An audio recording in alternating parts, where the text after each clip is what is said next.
રાજકોટ મહાનગરપાલિકાની આજરોજ સ્ટેન્ડિંગ કમિટીની બેઠક હતી. કુલ 68 દરખાસ્તો આજે સ્ટેન્ડિંગ કમિટી સમક્ષ રજૂ કરવામાં આવી.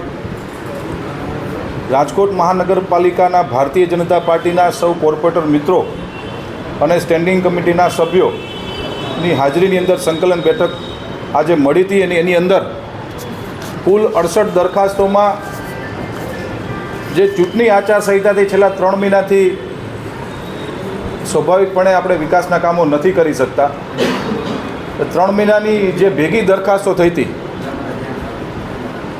191 કરોડ 37,26,685 રૂપિયા, એટલે કે 1,91 કરોડ જેવા જે માતબર રકમના ખર્ચે રાજકોટમાં આવનારા દિવસોની અંદર 18 વોર્ડની અંદર અલગ અલગ વિકાસના કામોના લોકાર્પણ ખાતમુહૂર્તો કરવા અમે જઈ રહ્યા છીએ. કુલ 3 દરખાસ્ત એવી હતી કે જે સ્ટેન્ડિંગ કમિટીના સભ્યોને અને સૌ કોર્પોરેટર મિત્રો સાથે સંકલન કરીને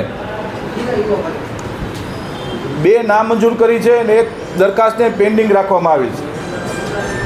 1 નામંજૂર કરેલી દરખાસ્તમાં વોર્ડ નંબર 8માં ચંદ્રેશનગરમાં આજથી 6 વર્ષ પહેલાં જે પાણીના મીટર મૂકવામાં આવ્યા હતા, હાલ એ મીટરને ઓપરેશન એન્ડ મેન્ટેનન્સ કામ અંગે ખાલી 1 સોસાયટી પૂરતા હતા, પરંતુ એ ઓપરેશન એન્ડ મેન્ટેનન્સનો જે કોન્ટ્રાક્ટ હતો એ નામંજૂર આજે કર્યો છે. કારણ કે હવે હાલ પૂરતી ખાલી 1 સોસાયટી પૂરતું પ્રારંભિક તબક્કે ફોર ટ્રાયલ મહાપાલિકાએ 2017-18માં એક્ઝેક્ટ મને સાલ યાદ નથી, પણ એ સાલની અંદર એ વર્ષની અંદર મીટર મૂક્યા હતા.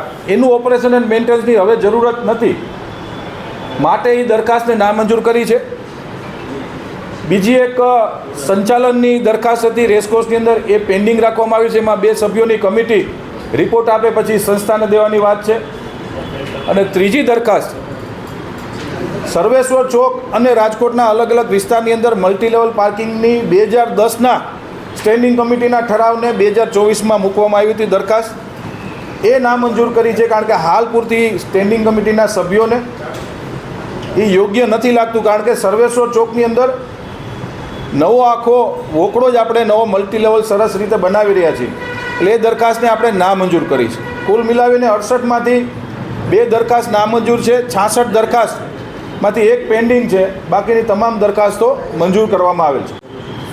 બધી નગર પ્રાથમિક શિક્ષણ સમિતિની શાળાની અંદર જે ફાયર એનઓસીના સાધનો મૂકવાની જે દરખાસ્ત છે એ પણ આજે મંજૂર કરવામાં આવેલ છે.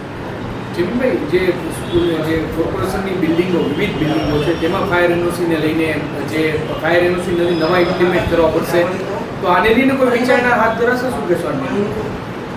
3 મહિના ચૂંટણી આચારસંહિતાના કારણે સ્ટેન્ડિંગ કમિટીની બેઠક નહોતી મળી. શિક્ષણ સમિતિની શાળાઓમાં અર્જન્ટલી અમે લોકોએ આ દરખાસ્ત મૂકી છે. આવનારા અઠવાડિયાની અંદર, આવનારા અઠવાડિયા પછી દરખાસ્તો ખૂબ પેન્ડિંગ છે અત્યારે કમિશનર બ્રાન્ચની અંદર, કારણ કે મેં આપને કીધું એમ 3 મહિનાથી કોઈ વિકાસ કામો ન થયા હોય ચૂંટણી આચારસંહિતાના કારણે. પણ આપની વાત સાચી છે, આવનારી સ્ટેન્ડિંગની અંદર રાજકોટની અલગ અલગ કોર્પોરેશન પ્રિમાઇસીસમાં જ્યાં ફાયર એનઓસીની ફાયર સિસ્ટમની જરૂર પડશે એ દરખાસ્ત પણ અમે લેવાના છીએ. જે 24 કલાક પાણી વિતરણ હવે રાજકોટ આખામાં આ ઇમ્પ્લિમેન્ટ નહીં છે, શું કહેશો? 24 કલાક પાણીની પ્રારંભિક તબક્કે વોર્ડ નંબર 8માં ચંદ્રેશનગરમાં વર્ષો પહેલાં એક ફોર ટ્રાયલ કરવામાં આવ્યું હતું, પરંતુ એ શક્ય નથી બનતું. ડીઆઈ પાઇપલાઇનનું નેટવર્ક રાજકોટ શહેરની અંદર અલગ અલગ વોર્ડની અંદર અત્યારે ડીઆઈ પાઇપલાઇનનું નેટવર્ક ચાલી રહ્યું છે. આજે પણ ડીઆઈના પાઇપલાઇન એટલે કે ડક્ટા અને નાયલ 24 કલાક પાણી નહીં, પરંતુ જે પાણી ચોરી થતી હતી જૂની પાઇપલાઇનો હતી, 40 વર્ષથી જૂની જે પાઇપલાઇન સિમેન્ટની જે પાઇપો હતી એને દૂર કરીને ડીઆઈ પાઇપલાઇનનું નેટવર્ક અમે એટલા માટે સેટ કરીએ છીએ કે જે પૂરતા પ્રમાણમાં લોકોને પાણી મળી રહે. ખાસ કરીને ચોમાસું નજીક આવ્યું છે, એવી કોઈ ખાસ પ્લાનિંગ કોઈ કરવામાં આવ્યું છે? કેમ કે રાજમાર્ગો પર 2 થી 3 ઇંચ વરસાદ પડે એટલે પાણી ભરાઈ જાય, આપ સારી રીતે જાણો, એનું કોઈ પ્લાનિંગ?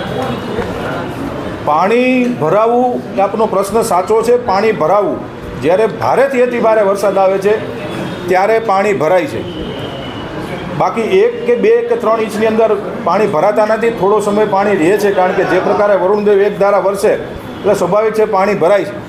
પરંતુ આ વખતે જે અમે લોકોએ નવા રીકાર્પેટ રોડ ખાસ કરીને કોઠારિયાની અંદર જે નવા બનાવી રહ્યા છે એમાં એ પ્રકારનું પ્લાનિંગ કર્યું છે કે ભવિષ્યમાં ક્યારેય રોડ ઉપર કે સાઈડમાં પાણી ન ભરાય.